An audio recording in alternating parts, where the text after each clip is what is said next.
वालेकुम, मैं हूं कलीमुल्ला।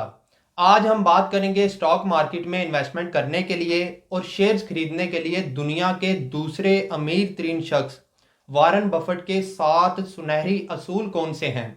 आप इनको फॉलो करते हुए किस तरह सालाना लाखों रुपए कमा सकते हैं। हमारे साथ हैं अली अकबर साहब। अस्सलाम वालेकुम सर, क्या हाल है? जी वालेकुम अस्सलाम कलीमुल्ला। मैं ठीक हूँ, आपका क्या हाल है? अल्हम्दुलिल्लाह सर, मैं ठीक हूँ। सर, आप हमें ये बताएं कि दुनिया के अमीर तरीन शख्स वारन बफेट के 7 सुनहरी असूल क्या हैं इन्वेस्टमेंट के लिए। जी कलीमुल्ला, बहुत अच्छा टॉपिक है। बहुत शुक्रिया सर आपका। कल जैसे कलीमुल्ला एलॉन मस्क का टॉपिक लेकर आया और आज जो इसका टॉपिक है बहुत अहम है। वॉरेन बफेट जैसे कि आप में से बहुत से लोग जानते हैं जो स्टॉक एक्सचेंज के अंदर इन्वेस्टमेंट करते हैं, शेयर्स खरीदते हैं और स्टॉक्स की बाइंग करते हैं, इन्वेस्टमेंट करते हैं, ट्रेडिंग करते हैं। तो एक्चुअली ये 7 रूल्स ऑफ वॉरेन बफेट के नाम से ये एक बहुत इम्पॉर्टेंट इंटरव्यू था आज से कोई 10-15 साल पहले। और जिसमें उसने अपने ये 7 असूल जो थे वो बयान किए, जिनका खुलासा आज मैं आपके सामने रखने जा रहा हूँ। अगर आप इन्वेस्टर हैं, स्टॉक एक्सचेंज में काम करते हैं या करना चाहते हैं, तो एक ऐसा बंदा जो पिछले 30 साल से स्टॉक एक्सचेंज में काम कर रहा है और स्टॉक एक्सचेंज से लगातार पैसा कमाते हुए पिछले 10 साल से वो बंदा दुनिया के अमीर तरीन लोगों में से पहले 10 लोगों में ही आ रहा है, जबकि इस दौरान बहुत से लोग इस लिस्ट से निकल गए। आज भी वो दुनिया का तीसरा और चौथा सबसे अमीर तरीन शख्स है। ये इलॉन मस्क के आने के बाद वो तीसरे नंबर पे चला गया है, लेकिन पहले जो था वो दूसरे नंबर पे था। तो आप ये देखें वे 7 असूल कौन से हैं, 7 प्रिंसिपल और 7 रूल्स जिसकी हम बात करें। सबसे पहला तो ये है, वो कहता है कि डू प्रॉपर रिस्क मैनेजमेंट। आप जब स्टॉक में इन्वेस्ट करना चाहते हैं, शेयर खरीदना चाहते हैं और किसी चलते हुए बिजनेस में आप पार्टनर या हिस्सादार बनना चाहते हैं, तो सबसे पहले तो आप रिस्क मैनेजमेंट करें। आपकी जो कैपिटल इन्वेस्टमेंट है वो ज़ाया नहीं होनी चाहिए और आपको सोच समझ कर इन्वेस्टमेंट करना होगी, बिजनेस को पूरा स्टडी करने के बाद और देखने के बाद कि ये बिजनेस इस काबिल है कि इसके ऊपर इन्वेस्टमेंट की जाए, इसके शेयर खरीदे जाएं। और फिर शेयर खरीदते हुए भी आपने रिस्क मैनेजमेंट करनी है कि इसके शेयर की जो है ये पिछले 2 साल में 5 साल में इसकी क्या प्रोग्रेस थी, परफॉर्मेंस कैसी थी और किस रेट से ये बढ़ता है, और अगर गिरता है तो किस रेट से गिरता है, इसके बढ़ने के कितने परसेंट चांसेस हैं और इसके गिरने के कितने परसेंट चांसेस हैं, और इसमें कौन सी अप स्विंग्स होती हैं, कौन सी डाउन स्विंग्स होती हैं, और इस वक्त करंट ट्रेंड क्या है, और ये अगर नीचे जाता है तो ये कितना नीचे जा सकता है और मुझे कितना लॉस दे सकता है। तो इन सारी चीज़ों को मद्देनज़र रखते हुए आपने अपनी एक रिस्क मैनेजमेंट स्ट्रैटेजी बनानी है, क्योंकि आपका मकसद पैसा लूज़ करना नहीं है, आपका मकसद स्टॉक एक्सचेंज में से पैसा कमाना है। तो सबसे पहला असूल ये है कि डू प्रॉपर रिस्क मैनेजमेंट। दूसरा असूल क्या है कि आप हमेशा अपना पोर्टफोलियो बिल्ड करते हैं। पोर्टफोलियो आप सिंपल लफ्ज़ों में कह लें कि ग्रुप ऑफ कंपनीज में आप इन्वेस्टमेंट करते हैं। आप 10 ऐसे सेक्टर चुनते हैं जिनमें से सपोज कर लें, मिसाल के तौर पर मैं आपको कहता हूँ कि व्हीकल मैन्युफैक्चरिंग है, ये ले लिया आपने, फूड का सेक्टर ले लिया, सीमेंट सेक्टर ले लिया, टेक्सटाइल सेक्टर ले लिया, एनर्जी सेक्टर ले लिया, फर्टिलाइज़र सेक्टर ले लिया, इसी तरह से ऑयल एंड गैस सेक्टर ले लिया आपने। यानी कंज्यूमर प्रोडक्ट्स जो हैं, केबल्स हैं, इसी तरह से आपने जो है वो कोई भी ऐसा जैसे टेलीकम्युनिकेशंस हैं, आईटी के अंदर जो है आपने ले लिया, इंटरनेट या टेलीकम्युनिकेशन कंपनीज। तो 10 ऐसे सेक्टर चूज़ करने हैं और फिर उन 10 सेक्टर में से कुछ आपने कंपनीज आगे फिल्टर करनी है जिन कंपनीज के शेयर्स आपको मुनासिब कीमत में मिल रहे हों। तो इसको कहते हैं, ये ग्रुप ऑफ कंपनीज बनाकर आपने अपनी इन्वेस्टमेंट को डिवाइड कर देना है। सपोज करें आपने 1 लाख रुपया इन्वेस्ट करना है और आपका प्लान है इसे 10 साल तक इन्वेस्ट करने का या 5 साल तक इन्वेस्ट करने का। तो आप 10 मुख्तलिफ सेक्टर में हर एक सेक्टर में 10-10 हज़ार रुपया इन्वेस्ट करेंगे। ठीक है, तो इसको कहते हैं पोर्टफोलियो बनाना। पोर्टफोलियो बनाकर इन्वेस्टमेंट करनी है, और आपने हमेशा इंट्रिंसिक वैल्यू जो होती है शेयर्स की, इसको बोलते हैं कि एक्चुअल, अगर सपोज कर लें, फ़र्ज़ कर लेते हैं कि जिस कंपनी के शेयर आज आप ख़रीद रहे हैं, आप एक मिनट के लिए सोचते हैं कि अगर ये कंपनी आज ही दिवालिया हो जाए तो इसके जो शेयर हैं, क्या इसकी प्राइस यही है जिस प्राइस पे मैं ख़रीद रहा हूँ? क्योंकि इंट्रिंसिक वैल्यू वो होती है जो real value of the share होगी। जब एक कंपनी दिवालिया हो जाती है तो जो उसके एसेट्स बचते हैं उनको नीलाम करके जो शेयर होल्डर्स हैं उनको पैसा दिया जाता है, तो उसको इंट्रिंसिक वैल्यू कहा जाता है। फ़र्ज़ कर लें कि इस वक्त कंपनी के एसेट्स इतने हैं कि उनको अगर बेचकर हर शेयर के होल्डर के एक शेयर को पैसा दिया जाए तो 50 रुपये बनेंगे। तो इसका मतलब ये हुआ कि वो 50 रुपये उसकी इंट्रिंसिक वैल्यू है। आपको अगर वो शेयर 40 रुपये का मिल रहा है, 30 रुपये का मिल रहा है, उसमें डाउन स्विंग हुआ है, तो आपने वो शेयर ख़रीदना है। इसको कहते हैं अंडर वैल्यू। तो आपने अंडर वैल्यू शेयर ख़रीदना होगा और उसका पोर्टफोलियो बिल्ड करना होगा। ये दूसरा हमारा रूल है। तीसरा रूल क्या है इन्वेस्टमेंट का, कि बिल्ड इन्वेस्टिंग माइंड सेट। आपने सबसे पहले तो अपने दिमाग से जॉब वाला, वर्कर वाला, एम्प्लॉय वाला माइंडसेट निकालना है और इन्वेस्टर वाला माइंडसेट आपने बिल्डअप करना है। ये हर बंदे के अंदर बिल्ट इन नहीं होता, इसकी ट्रेनिंग ली जाती है। 1 साल, 2 साल, 5 साल आपको ये सोचने में लग जाते हैं कि इन्वेस्टमेंट जो होती है इसमें प्रॉफिट भी होता है, इसमें लॉस भी हो सकता है। अगर आप गलत डिसीजन लेंगे तो उसकी सज़ा भी मिलेगी, और अगर अच्छा डिसीजन लेंगे तो उसका बेनिफिट भी होगा। अगर लॉस होता है तो किस हद तक हो सकता है, अगर प्रॉफिट होता है तो कितना हो सकता है। तो उसकी आप लिमिट डिसाइड करते हैं, प्लान करते हैं, और उसके बाद फिर आप प्रॉपर माइंडसेट के साथ आते हैं। इन्वेस्टर जो होता है या बिजनेसमैन होता है उसको पता है कि फेल होना या कामयाब होना, this is a part of the game.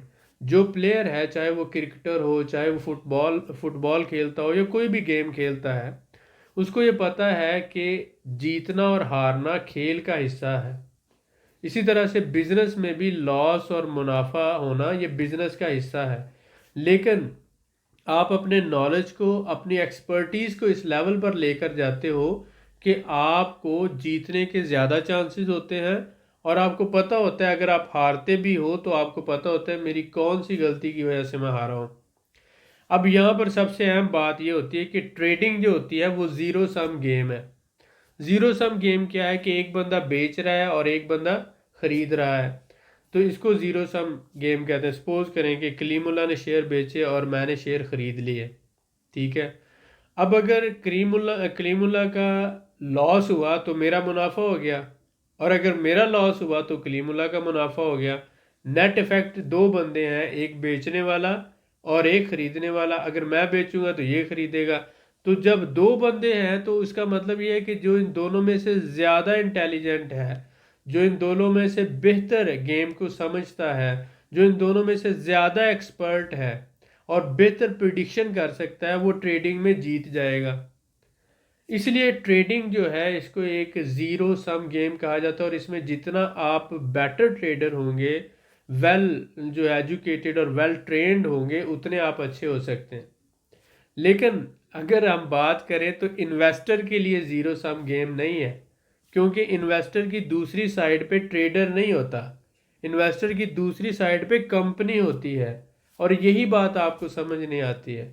जब आप डे ट्रेडिंग करते हैं तो आपकी दूसरी साइड पर एक ट्रेडर होता है, या वो ब्रोकर हो सकता है, या वो इन्वेस्टर हो सकता है, या वो आपसे ज़्यादा समझदार ट्रेडर हो सकता है।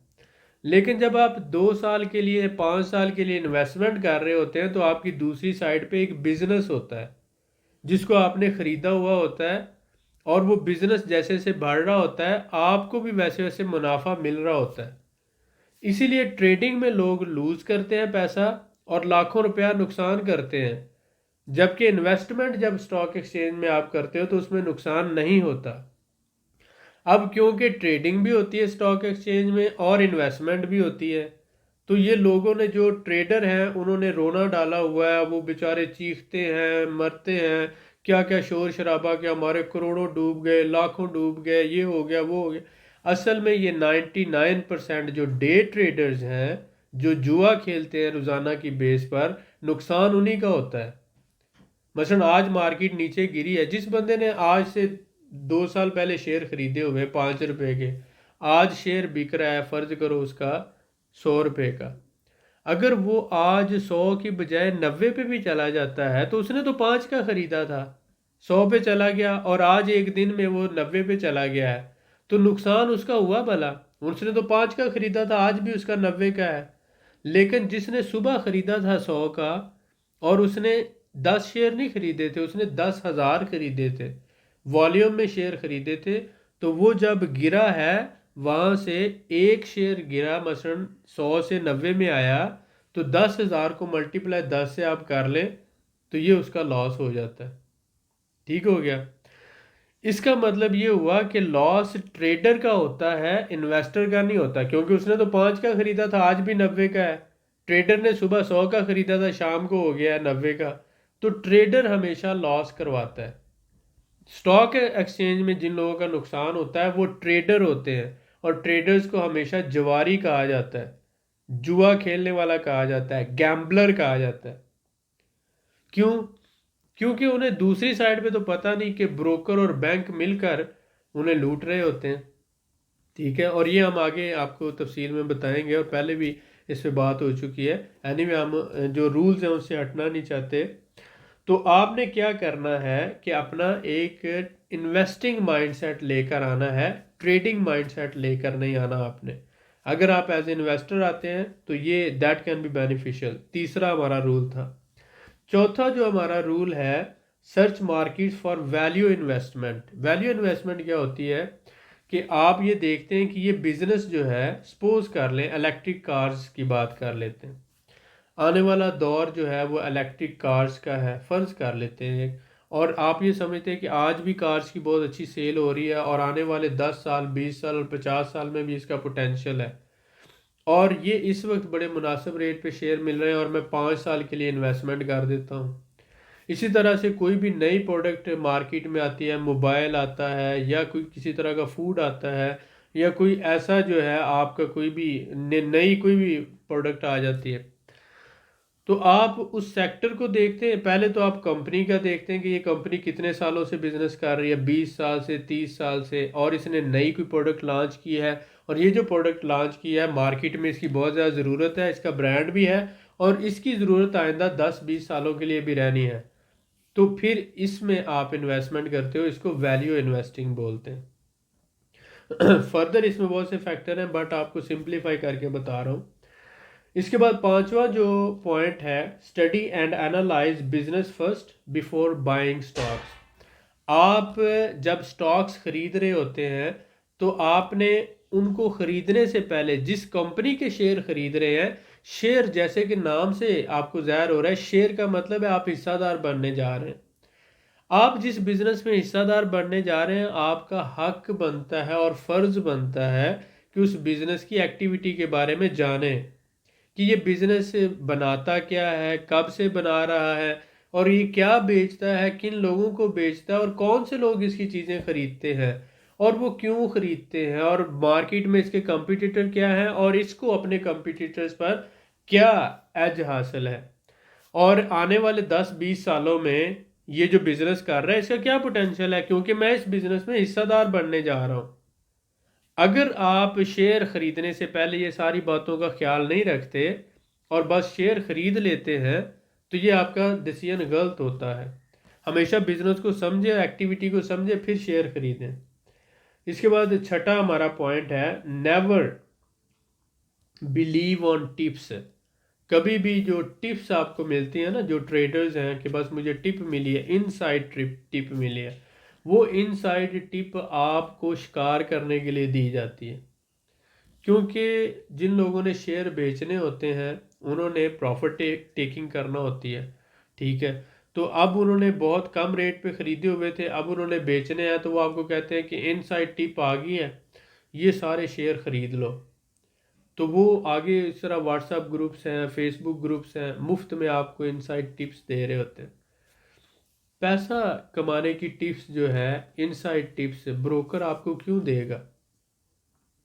इस बात को समझें, इनसाइड टिप्स कोई नहीं होती। आपने अपने अपनी रिसर्च, अपनी एनालिसिस और मार्केट की फाइनेंशियल कंडीशन को देखते हुए खुद से अपने तजर्बे की बेस पर जो डिसीजन लेना है, वो अच्छा हो या बुरा हो, वो आपका डिसीजन है। बुरा डिसीजन होगा तो उसका फ़ायदा ये होगा कि आपको पता चलेगा कि मैंने गलत डिसीजन लिया और यहाँ यहाँ मेरी गलती थी, आपने उससे कुछ सीख लिया। अच्छा डिसीजन होगा तो आपको फिर भी फ़ायदा है कि आपने उससे कुछ कमा लिया। डिसीजन जब आपका होता है तो वो दोनों हालतों में आपको फ़ायदा देता है कि दरख्त जब खड़ा होता है तो वो फल और साया दे रहा होता है, जब वो कट जाता है तो फिर भी उसकी लकड़ी जलती है, आग जलाती है और उस पर खाना पक जाता है। तो दोनों सूरतों में ही फ़ायदा है। अगर आपका डिसीजन गलत होगा तो भी फ़ायदा होगा कि आप कुछ सीख जाएंगे, और अगर सही होगा तो भी फ़ायदा होगा कि आप कुछ कमा लेंगे। इसलिए टिप्स पे आप ना बिलीव करें और ना ही टिप्स पे जाया करें। सातवां अहम पॉइंट ये है कि इन्वेस्ट करें, ट्रेडिंग ना करें। Invest for long time, 5 year 10 year. सिर्फ उन्हीं कंपनीज के शेयर खरीदें जो आप 5 से 10 साल के लिए होल्ड कर सकते हैं। जिनके शेयर्स आप होल्ड नहीं कर सकते उनको ना खरीदें। ट्रेडिंग ना करें, क्योंकि ट्रेडिंग ज़ीरो सम गेम है, इन्वेस्टिंग ज़ीरो सम नहीं है। इन्वेस्टिंग में एक तरफ आप होते हैं तो दूसरी तरफ आपका बिजनेस होता है जिससे आप शेयर खरीद रहे होते हैं, कंपनी होती है जिसमें आप मालिक और हिस्सेदार बन रहे होते हैं। आप भी लाखों रुपया स्टॉक एक्सचेंज से कमा सकते हैं अगर आप 5 साल प्लान के साथ इन्वेस्टमेंट करना चाहते हैं। आप हमारे ग्रुप का हिस्सा बने, हम आपको सिखाएंगे, समझाएंगे, ट्रेनिंग भी देंगे, और साथ ही साथ आप हर महीने 5,000 से 10,000 रुपया पाकिस्तान स्टॉक एक्सचेंज में अपने ही अकाउंट में लगाएं। जिस तरह आप अपना बैंक में अकाउंट खुलवाते हैं, इसी तरह स्टॉक एक्सचेंज में आपका 100% आपका अकाउंट होगा जहां पर आप शेयर रख सकते हैं, और वो शेयर महफूज होंगे, आप ही के कंट्रोल में होंगे। हम आपको एडवाइस करेंगे, हम आपको ट्रेन करेंगे, और इस तरह से आप हमारे साथ मिलकर स्टॉक एक्सचेंज से लाखों रुपए कमा सकते हैं। जो लोग हमारे सऊदी अरब में, दुबई में, मिडल ईस्ट में और यूरोप, कनाडा, अमेरिका में रहते हैं, फॉरेनर हैं, ओवरसीज़ रहते हैं, वो रोशन डिजिटल अकाउंट खुलवाकर हमारे साथ मिलकर पाकिस्तान स्टॉक एक्सचेंज में इन्वेस्ट कर सकते हैं। अगर आप चाहते हैं हमारी सर्विसेज लेना तो आप नीचे दिए हुए नंबर पे आप व्हाट्सएप करें, हमें बताएं। डिस्क्रिप्शन में हमारा नंबर मौजूद है कि मैं पाकिस्तान स्टॉक एक्सचेंज में इन्वेस्ट करना चाहता हूं और मैं अपनी वेल्थ बिल्ड करना चाहता हूं। हम आपको ट्रेन भी करेंगे, एजुकेट भी करेंगे, अपना एक्सपीरियंस भी आपके साथ शेयर करेंगे, और आप हमारे साथ मिलकर कॉपी ट्रेड भी कर सकेंगे, स्विंग ट्रेडिंग भी हम आपको करवाएंगे और इन्वेस्टमेंट भी करवाएंगे। आप भी कमाएं और इससे हमारा भी फ़ायदा हो, मुल्क का भी फ़ायदा हो। बहुत शुक्रिया। जी सर, माशाल्लाह, बहुत शुक्रिया सर आपका। वीडियो के नीचे कमेंट करके अपनी राय का इजहार ज़रूर करें, वीडियो को लाइक करें और शेयर करें। मज़ीद मालूमात के लिए हमारे चैनल को सब्सक्राइब करें। अल्लाह हाफिज़।